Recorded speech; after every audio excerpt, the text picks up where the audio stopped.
সকাল বেলায় বউ আমার দেল ডাকি বাজারে যাই বললো হাঁটি গেলাম বাজার পকেটে 1000 বাজারে ঢুকে দেখি লেগে গেছে আগুন তাই তাড়াতাড়ি করে কিনলাম 1 কেজি বাগুন ওদিকে তাকাই দেখি পকেটে নেই টাকা তাহলে কি বাজারের লোক আমার দেরে ধোকা না টাকা পয়সার কোনো মূল্য নেই 5 টাকা আয় করলি 15 টাকা ব্যয় আসলে গরিব মানুষের হয়েছে জ্বালা চাচা আপনি একদম ঠিক কথা কয়েছেন।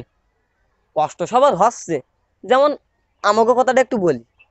সকালবেলায় পান্তা ভাত খেয়ে যা থাকে দুপুরের জন্য রেখে দেয়, আরে রাতে যদি দুমুটো জোটে তাহলে খাওয়া হয়, আর না হলে ওই পর্যন্তই শেষ।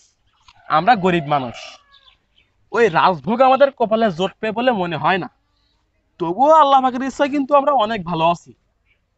দেখো সলেমান, আমাদের আশেপাশে এমনও লোক আছে যারা খাদ্য বস্ত্র চিকিৎসা বাসস্থান ইত্যাদি থেকে বঞ্চিত। তাদের তুলনায় কিন্তু আমরা অনেক ভালো আছি। আল্লাহ কিন্তু আমাদের অনেক ভালো রেখেছে। তাই বলছি তুমি বাবু বাড়ি যাও আর আমিও বাড়ি যাই, বাসে থাকলে দেখা হবে না।